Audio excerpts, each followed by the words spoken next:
বানরটির কত সময় লাগবে? তাহলে ওই বানরটি ওই বাঁশের যে মাথায় উঠবে, বাঁশটা কত ফুট আমাদের? বাঁশটা আমাদের 92 ফুট। এই 92 ফুট বাঁশের একবার মাথায় উঠতে কত সময় লাগবে এটা আমরা বের করব। কীভাবে বের করব?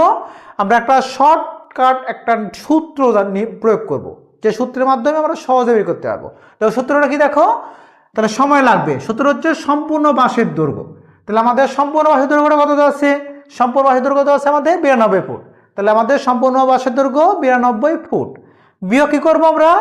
1 মিনিটে যতটুকু উঠলো। তাহলে আমাদের 1 মিনিটে বান্দরটা কতটুকু উঠছে? দেখো বানরটি 1 মিনিটে, দেখো প্রথম মিনিটে কতটুকু উঠছে? 12 ফুট উঠেছে। তাহলে বিয়োগ করব, প্রথম মিনিটে যতটুকু উঠছে এরপর আমরা বিয়োগ করে দিব, তারপরে ভাগ করব উঠা নামার ব্যবধান। তাহলে দেখো 1 মিনিটে উঠছে, মানে প্রথম মিনিটে উঠছে, দ্বিতীয় মিনিটে নেমে আসছে। তাহলে প্রথম মিনিটে কত উঠছে? 12 ফুট। আবার দ্বিতীয় মিনিটে দেখো, দ্বিতীয় মিনিটে 8 ফুট নেমে আসছে। তাহলে এদের ব্যবধান, তাহলে 12 আর 8, এদের মধ্য ব্যবধান কত হচ্ছে? 12 থেকে 8 বিয়োগ করলে আমরা ব্যবধান পেয়ে যাব। তাহলে আমাদের ব্যবধান হবে 4। গুণগত আমরা 2 দিয়ে গুণ করব, তাহলে যোগ করব 1।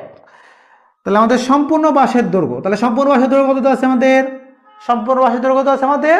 92। তাহলে আমরা এখানে 92 লিখলাম। তাহলে কি আছে? বিয়োগ দিলাম। প্রথম মিনিটে যতটুকু উঠে, তাহলে প্রথম মিনিটে দেখো তো, প্রথম মিনিটে কতটুকু উঠেছে? প্রথম মিনিটে কতটুকু উঠে? দেখো তো 12 ফুট উঠে। তাহলে আমরা এই 12টা আমরা বিয়োগ করে দিলাম। তারপরে কি করবো? দেখো ভাগ চিহ্ন আছে, ভাগ চিহ্ন দিয়ে দিলাম। উঠা নামার ব্যবধান, তাহলে উঠা আর নামা। তাহলে প্রথম মিনিটে কত উঠছে? 12 ফুট উঠেছে। দেখো তো দ্বিতীয় মিনিটে কত ফুট নামে আইছে? 8 ফুট নামে আইছে। তাহলে উঠা নামার ব্যবধান, তাহলে আমরা 12 থেকে যদি 8 বিয়োগ করি কত পাবো? আমরা 12 থেকে 8 বিয়োগ করলে এই 60 পেয়ে যাব। তো এখানে সেকেন্ড ব্র্যাকেট ছিল, সেকেন্ড ব্র্যাকেট দিয়ে দিলাম। এই দেখো সেকেন্ড ব্র্যাকেট ক্লোজ করা আছে, ক্লোজ করে দিলাম। গুণন কত আছে আমাদের? গুণন আছে 2। এরপর দেখো প্লাস কত সূত্রের? প্লাস হচ্ছে 1। এরপরে তাহলে 92 থেকে তুমি 12 বিয়োগ করো।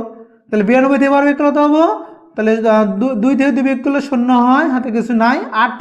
9 থেকে 1 বিয়োগ করলে 8। ভাগ কত আছে আমাদের? 4।